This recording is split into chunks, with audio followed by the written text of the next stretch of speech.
I was fortunate enough on June 22nd to get to be one of the very first people to ever ride a Robotaxi. I took 10 rides in the Robotaxi and have thought deeply about it, and I want to share my analysis of the Robotaxi experience and where it could be going in the future. So let's take a look.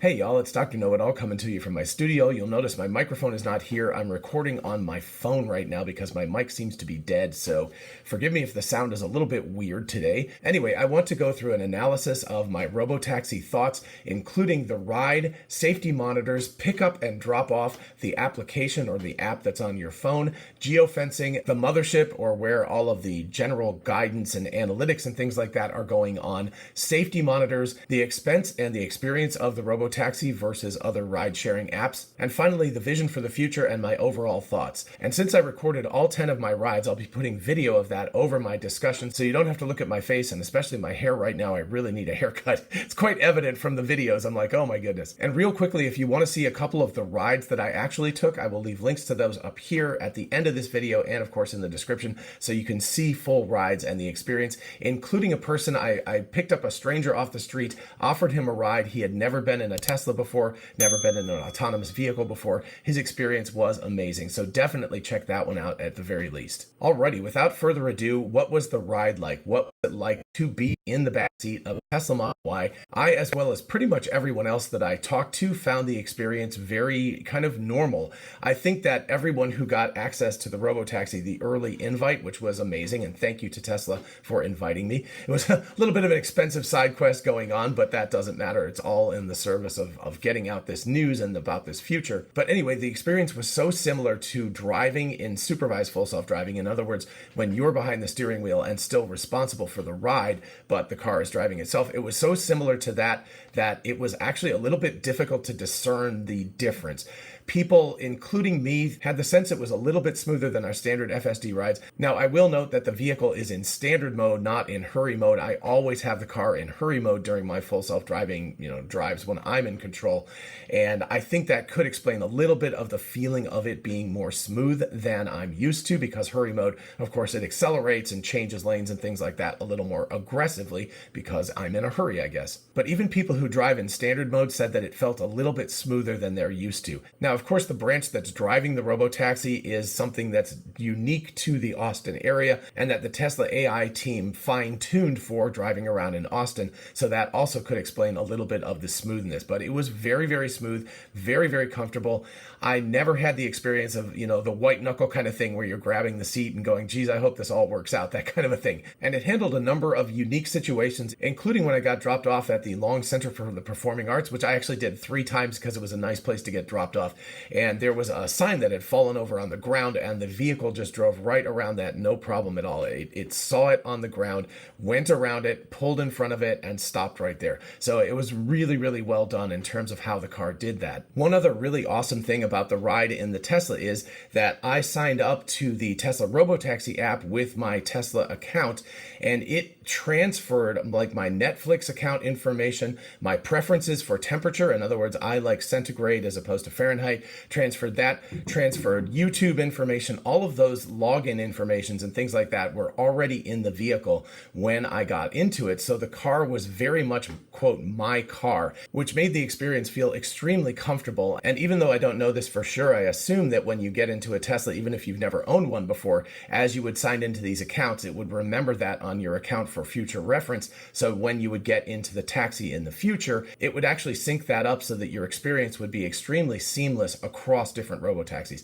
That's something that's really, really cool, and I don't think any other service offers at this point. And it also handled some narrow back alleys, some gravel parking lots, some very, very low trees that it had to go under. It was really, really good. It never felt like it was about to go off the rails, except for the first 10 seconds of the first ride, which actually gets me into the safety monitors, which is why I saved that for right now. So I'm going to share this clip from right at the beginning of my very first ride when it's trying to exit the parking lot. You tell me what you think happened here.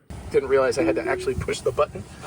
And the gentleman in the front seat is here as a safety driver. We're not supposed to engage him because he's working, and obviously is an important job. So thank you for doing that. But yeah, Ryan, what do you think? First ride. It's surreal. It's really surreal. It's surreal. Look at that. I mean, the funny thing is that I own this car. Well, sorry, I own the last generation of it, but a Model Y Hardware 3 or Hardware 4, sorry. And it's like, okay, it's not a big deal because I always do it in the driver's seat, but I have never done it in the back seat. So that's what she said, right? Oh my goodness. Here we go. This is interesting. We will see what happens here. We have an immediate... I love how aggressive these cars are sometimes. They're just like, yup. I noticed, yeah, you're like, might need to stop it, but we're doing pretty good. It managed to salvage itself out of that situation, so this is epic. So you could see the vehicle starting to try to get around the two cars in front of it, including Herbert Ong, who was brighter with Herbert, who was in the car in front of us, and our vehicle attempted to go around it. At that point, you could see the safety monitor begin to reach for the screen. There are a couple of buttons on the screen, like pull over and stay in lane and things like that. It looked like he was reaching for the screen to maybe intervene to force the car not to go around these other vehicles. But then the car appeared to fix its own, issues, and it went back behind the other vehicles, and the driver monitor actually went back to relaxing. So I think the car solved its own problem. But in addition to the screen, the monitors always had their hands on the handrest on the passenger side. There was clearly some sort of button built into the handrest that you could use your thumb with to, I assume it's a single button, kind of an on-off switch. Pretty much everybody thinks that is a kill switch. It's the kind of thing where if the vehicle starts to do something, like if there's a pedestrian it doesn't recognize, or it's about to like go through a red light or something, the person can hit that kill switch and force the car to stop immediately. Some people think that also calls the mothership, and I'm going to get to that in just a minute. In other words, the data center that Tesla is connected to, where there are other workers and things, so that those people can intervene. And actually on the rear monitor, the one that we passengers can interact with, there is a call center button. I called it, and within 1 to 2 seconds, a human answered and asked, what the problem was or anything. And I said, actually, no problem. Sorry. Didn't mean to do that. Fantastic job. You guys are doing great. And that was the end of the call. But clearly, if you have an issue after the safety monitor is gone, there will be the ability to call support almost immediately. Within just a second or two, you'll get somebody. So it was very, very quick. But there is a thought that by pushing that button, the driver monitor also activates the call support button, essentially goes out to the mothership, and a person can talk to that monitor, and or they can take over the vehicle and drive it if necessary. The alternative is that there is some sort of a joystick or something that allows you to actually control the vehicle and drive it around, sort of like a PlayStation controller. But even though their thumbs were over it most of the time, I was able to sneak a peek at the button a couple of times, and it looked like just a button. It didn't look like a joystick. And also, really, how would you drive the car using that? You'd need brakes, you'd need an accelerator, things like that. So the driver monitor, the safety monitor, was there clearly as a safety monitor because it was the first, day of the rollout, and so they wanted to make sure things worked well. And we were instructed not to talk to them, so you'll notice they're very, very quiet. They were friendly, when you get in the car, they would smile and they'd say hello, but then they would go to being kind of like stone statues or something. You weren't supposed to interact with them, which was totally fine. I understand that. But anyway, as far as I can tell, no safety monitor. I did 10 drives, which involved probably 90 minutes of driving because I tried to go across town as much as possible. In all of that driving, I don't believe that a safety monitor ever interacted with that button. I think they just sat there, and the only time I ever saw one actually begin to try to do something, in other words, reach for the button on the screen, was that very first 5 or 10 seconds when the car attempted to go around the other vehicles. But then he settled back down. He never touched the screen, and I don't think there was any intervention. All right, with that being said, let's shift over to the mothership. We only have a couple of images of it. We don't know exactly where this is. I'm going to guess that it's in the Austin area, but it could certainly also be in Palo Alto because that's where most of Tesla's AI team is. From this picture that Ashok Elaswamy shared, so it's an official picture, you can see that they were counting down. So this must have been about 1:47 p.m. because they were counting down to the 2 o'clock Robotaxi rollout. So I think this is prior to it officially launching. I think we're about 13 minutes. It could be minus 13 in the future, but I think usually it counts plus after that. But anyway, you can see there were already 112 rides. I would assume that would be with the Tesla, testing team. They had done 500 miles at that point, and there's a mystery 35. People have said, I thought maybe it was average speed because I don't know. Some people have said it's the number of interventions, which I also kind of doubt because that would be a huge number of interventions. We can't tell. I tried to sharpen the text up so I could see it better, but it's just impossible. You can also see the geofenced area in the middle, down at the bottom middle. That's that sort of area south of the river and bordered by 3 different highways. It's, as far as I can tell, approximately 10 miles by 5 miles, something along those lines in terms of size. And you can also also see 6 different vehicles. You can see all of their camera views, so you could easily bring up a vehicle that was having problems or something, or just randomly, if you wanted to look around and see what a particular vehicle was doing, you'd be able to see all of the outside views. Notice that they are not sharing the inside views, which is a good, personal safety sort of thing, so that the person doesn't have to feel like they're being spied on or something. And then in the top left, we've got a weather report as well. So I'm sure they'll pay attention to that. If there's a big thunderstorm, or in the wintertime, a blizzard or something, they can shut the service down for, 10 minutes or something while the thunderstorm passes through. Or if it's a blizzard, they can shut it down for the whole day or something. And all of the data we can see here implies that there has to be a very high-speed connection between the vehicles and the data center here. And I've got to give credit to Chuck Cook here, because I think he figured out what the uplink is, and it's probably Starlink. So in the back of these Model Ys that is different from our personal Model Ys, there's a rectangular object that is covered up by, some soft cloth or something. In my mind, I think there are 2 Starlink minis in there. It could also be a custom designed Starlink, but I think they might have one mini for upload and one for download, or one mini as the primary and one as the backup data transfer thing. If you think about cell phone coverage and stuff, you'd probably want to have a higher speed connection, especially for these first robotaxis, where they really want to be able to see what's going on pretty much in real time. And even a 5G connection in town is not going to be fast and reliable enough. So the odds are that there are probably 2 Starlink minis contained in this rectangular object that's in the back of the Tesla Model Y.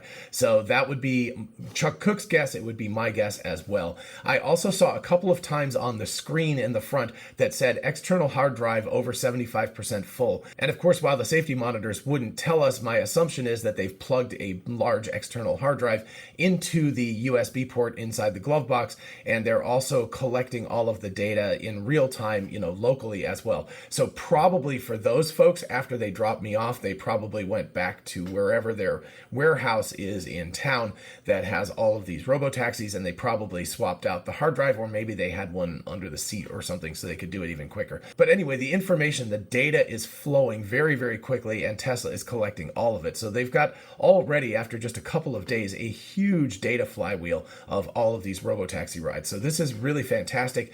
Hopefully they will share with us some statistical results after the first week or two. That will be very exciting if they do that. Alrighty, next up is pickups and drop-offs. This is definitely an area where Tesla could improve. The pickup and the drop-off, the car just goes to the spot the car goes to, and you have to, accept that. It's there's no asking the Uber driver if you can go another 10 yards forward or something so you can get closer. And this also gets into the app, which I'm going to talk about separately in just a minute. But anyway, the upshot of this was that we had to go to the Robotaxi wherever it was. Now, it's definitely not as bad as what I've seen people talk about with Waymo, where it can be several blocks away or something. Usually it was just a few feet away, but one time it dropped me off at what I thought was a coffee shop, ended up being a gravel lot, and I was like, oh, there's nothing here. I called another Robotaxi up because I didn't really care that much to go someplace else. We went around the corner and the coffee shop was on the other side. So literally I was behind this building. It looked fairly derelict, so you could probably understand why I would mistake that. But if the car had dropped me off in the front, or if it had been an Uber driver or a human or something, they would have been like, oh, the coffee shop's, in the front of this. So this is a downside of a Robotaxi, is that it drops you where it drops you. You don't know, if you're not familiar with the area, you might miss the fact that you're there or very, very close to where you want to go. One other thing I'll throw in about the drop-offs and the ride experience is when the car stops to drop you off, the front seat, the driver's seat, goes into easy entry exit mode. In other words, the seat goes back, it kind of leans back and things like that, which is for the front seat driver to get out of the car easily. Well, the result of that is the person sitting behind that seat is kind of squished. And so oftentimes I would get out of the car very awkwardly because the seat was into me. I gave the feedback to the safety monitors and said, hey, you guys need to fix this. At the very least, have easy entry make the seat go forward or something instead of backwards. You can just save that as a configuration, but they should probably disable easy entry entirely so that the seat doesn't move at all. So that brings me to the app. Overall, the app was really, really good for a version 1.0 app. You not only can put in where you want to go, you can be like, I want to go to this particular Starbucks on First Street or something like that, but you can put in, I want to go to a cafe, and it will bring up all the cafes, actually all of them that were in the geofenced area. So it would show you like the dozen or so coffee shops that were nearest to you within that geofenced area. You could pick that and then you could go there. So not only good for people who know where they want to go, but if you're in town and you're like, I just want to go to a cool restaurant, you can put in restaurant or fast food or hotel or whatever, and then you can select that and go right to that particular place. So the app in general is really, really good. The one downside to the app is just like Uber, it's very, very similar in that if it wants to pick you up someplace besides where you are, it's really difficult to figure out exactly what you're supposed to do. I wish that there were kind of, I don't know, almost like your Apple Watch or your iPhone or something when you put it in maps that you want to do walking directions and it says walk 200 feet this direction, take a left, and then go over here or something. I hope that they can do that in the future. I hope they can develop a system where it's much, much clearer how we're supposed to get from point A to point B to get picked up. And honestly, if we get dropped off someplace besides the exact place we want to go, I would also like walking directions to the place I want to go. So I think that would be a huge like future enhancement that would not only make the Robotaxi as good as solutions like Uber, but actually make it better than solutions like Uber. Because for example, when I got to the Austin airport, I didn't know which part of the garage I was supposed to be in to get picked up by the Uber, because of course the Robotaxi is not allowed to go to the airport at this point, so I had to take a regular Uber to get into town to take the Robotaxi. Kind of weird and ironic, but anyway, I couldn't figure out where it was, and I actually had to call the driver, and he had to talk me to the place where I was. So anyway, that kind of a thing, if you can get very clear walking directions to where you need to get picked up, and then from the drop-off point to where you're going, that would be exceptionally great. All right, next up is geofencing. I already showed that with the Mothership. You've got this area that's bordered by the river on the north side, which kind of bifurcates the town. There's a north of the river part of town and a south of the river part of town. And then the south side is further geofenced by those three highways that kind of surround it. And at the bottom right of the geofenced area, just outside of it, is the airport. And as far as I understand it, there are regulatory reasons, or the city of Austin doesn't want these autonomous vehicles to go to the airport because Waymo can't do that either. That, of course, will make the service much more useful once they're allowed to go to the airport, and it wouldn't require going outside of that geofenced area very much. Within the geofenced area, you're only allowed to take surface streets right now, no highways. So there is one, I think it's 39, that goes up through the middle of this geofenced area, but you're not allowed to get on it, unfortunately. So currently, this is about half of the geofenced area that Waymo can drive in, because it's also got an equivalent area north of the river as well. But when it started, Waymo was more or less where Tesla is right now. It was geofenced south of the river. Again, I don't know the exact details, but it has grown over time and taken over more of the city. More of the city is accessible to Waymo. I expect the Robotaxi very quickly to include the north part of the city in the geofenced area, and then hopefully to get highways accessible within the near future. This is something that Waymo, I don't know if it does yet, but it certainly didn't do for a long time. It's much more dangerous, of course, driving 70 or 75 miles an hour on a highway, because there's much less reaction time, as we humans know as well. But it's also controlled access highway stuff, so it's also a little bit easier driving. So anyway, I expect Tesla will probably roll that feature out relatively quickly as well. But for now, the geofenced area is nice, but it's also a little bit frustrating because there are many places, including some of the hotels, that my compatriots stayed at that was outside of the geofenced area, so they weren't able to take the Robotaxi directly to their hotel. I selected a hotel inside the geofenced area because Josh West was amazing and pretty much predicted exactly where the geofenced area was, and so I selected one inside that, so I was able to take the Robotaxi to my hotel, which was really cool. All right, next up is comparing this service to Uber and Waymo. I've taken many Ubers, only one Waymo. I'm going to do a separate video comparing the Waymo directly to the Robotaxi, but right now I kind of want to do a general overall experience thing. Advantages to the Robotaxi are that the experience is very clean, the car is very clean, it is also very seamless. When I get into each Robotaxi, the experience is the same, the temperature is set to the degrees that I like, centigrade in my example, Netflix is already signed into, YouTube is signed into, and then if you have Spotify or anything like that, it's signed into that, so you can access your music very, very quickly and easily. You also know exactly what kind of car you're going to get every single time, since it's the same vehicle, so that's nice as well. Uber service, you never know exactly what kind of car you're going to get, it's just random luck. But of course with a Waymo, you also know what kind of vehicle you're going to get, so that's a more similar experience. As for the experience of driving in the car, it really is, Uber is hit or miss depending on whether the person who is driving wants to talk to you or whether you want to talk to them. But sometimes the person driving wants to talk to to you and you don't really want to talk,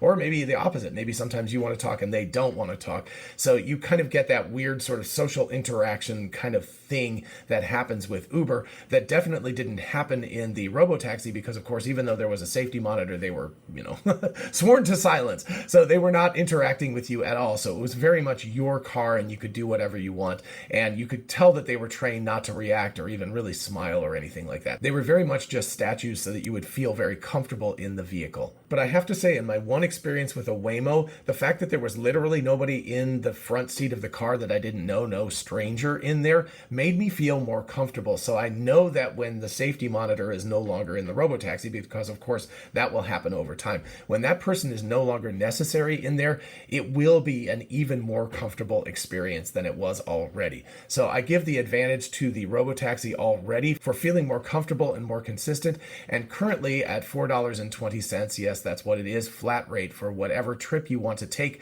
I did some comparisons. I would go on Uber and I would just look up the same trip. It was somewhere around 4 times more expensive to 5 times more expensive for the particular ride, but we don't know exactly what Tesla is going to charge eventually.